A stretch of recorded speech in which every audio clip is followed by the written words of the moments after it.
Chapter 4. When Mordecai perceived all that was done, Mordecai rent his clothes, and put on sackcloth with ashes, and went out into the midst of the city, and cried with a loud and a bitter cry, and came even before the king's gate, for none might enter into the king's gate clothed with sackcloth.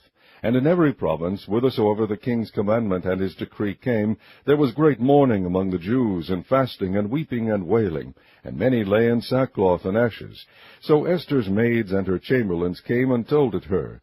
Then was the queen exceedingly grieved, and she sent raiment to clothe Mordecai, and to take away his sackcloth from him, but he received it not. Then called Esther for Hathach, one of the king's chamberlains, whom he had appointed to attend upon her, and gave him a commandment to Mordecai, to know what it was, and why it was.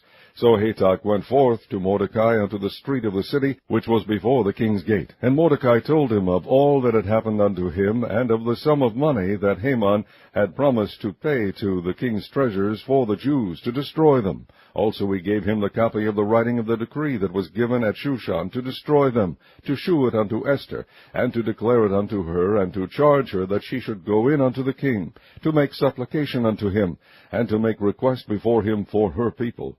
And Hathach came and told Esther the words of Mordecai. Again Esther spake unto Hathach, and gave him commandment unto Mordecai. All the king's servants and the people of the king's provinces do know that whosoever, whether man or woman, shall come unto the king into the inner court, who is not called, there is one law of his to put him to death, except such to whom the king shall hold out the golden scepter, that he may live.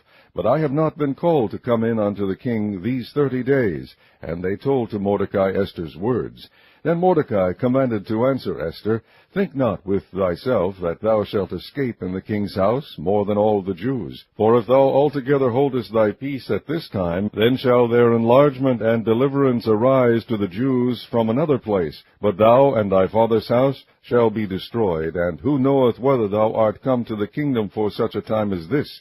Then Esther bade them return Mordecai this answer, Go, gather together all the Jews that are present in Shushan, and fast ye for me, and neither eat nor drink 3 days, night or day. I also and my maidens will fast likewise, and so will I go in unto the king, which is not according to the law, and if I perish, I perish. So Mordecai went his way, and did according to all that Esther had commanded him.